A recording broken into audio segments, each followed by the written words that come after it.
Dementia is something that's quite common among older adults. It is a syndrome, so that means it's a collection of conditions that share a common set of characteristics. Things like problems with memory, some issues around judgment and reasoning, and difficulty undertaking things that you would normally be able to do. Just being forgetful doesn't mean that you have dementia. Usually there are changes in other types of thinking as well. So there may be difficulty knowing what day or date it is. There may be difficulty forming words. There may be some difficulty with what we call executive function, which is general planning and problem-solving skills. So Alzheimer's is just one kind of dementia, but it's the kind we see most often.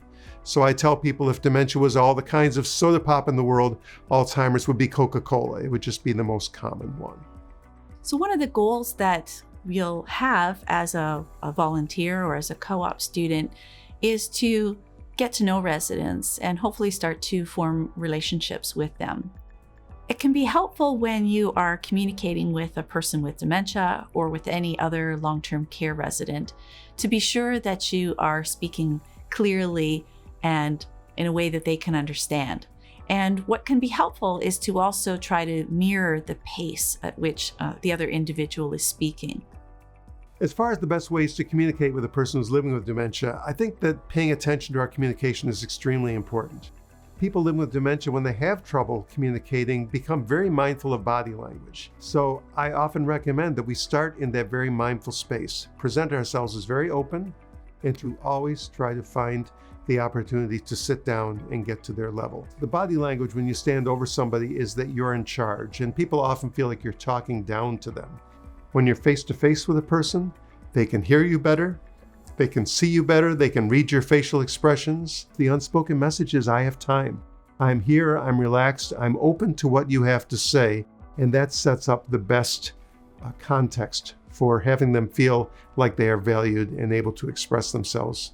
It's important to introduce yourself and indicate who you are. So you might share your name and say that you're a high school volunteer or a co-op student.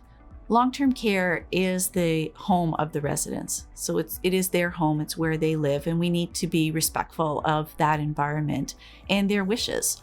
The first time you approach someone, if they're in their own room, it's important to remember that this is their home. And so just like you wouldn't want someone just walking right into your own home, it's important to knock at the door, wait for a response, and if they are okay to have you come in, then to enter the room. Respect and showing respect for people with dementia is one of the most important things that you can do.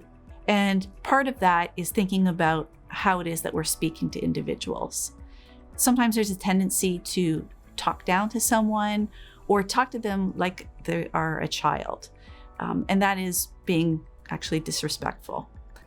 You and I speak often in questions. We say, what did you do this weekend? Or I hear you went to that new Italian restaurant. How was it? We can do that because we remember.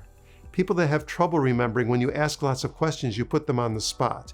They have to bring up information that they may or may not be able to get at that moment. They have to worry about being right or wrong, and it can really be a blow to their self-esteem, and it may make them just stop talking. Instead of saying, what did you have for lunch today? You can say, I heard you had lasagna for lunch. That must have been good. And so try rephrasing questions as statements and see if that doesn't help you get a little bit further when people are having trouble speaking with you. When you're working with an individual with dementia, there may be situations or times when they become upset or frustrated. And that's normal. We all do that. So we use the term personal expressions. And what that means is people are expressing themselves in their own unique way with their own abilities through their words and actions. For many people living with dementia, there are times when they have difficulties, either understanding the world around them, remembering how to express their needs. As a result, it's not uncommon to see people become distressed when they live with dementia or to express words or actions that we just don't understand. And it's really up to us to try to be a bit of a detective and figure out exactly what it is they need or what they're trying to express. But if you're finding that the individual remains upset or remains frustrated, perhaps just take a little bit of a break. So step back, give the person some time, and then go and visit them again at a later point. The research has shown that even with people with very advanced stages of disability, there is often very strong emotional memory. For many people living with dementia, when they have difficulty finding words or retrieving memories, they may speak more to underlying emotions or feelings. For example, one thing you commonly hear is a person might be saying, "I want to go home." And often we get stuck trying to explain to the person why they don't live in their home anymore, why this is where they live, when really those facts are not what the person's expressing. They're stuck on the feeling of home. And that's what really is happening on the emotional level. And while we can't take them home again, we can learn what's missing, and we can try to provide some of those things that are missing. Working in long-term care can be a wonderful and rewarding experience. We're so glad that you took the time to watch this video, and hopefully it's given you a little bit of knowledge, some practical tips, and some more comfort when you are going to be volunteering or working in the long-term care setting.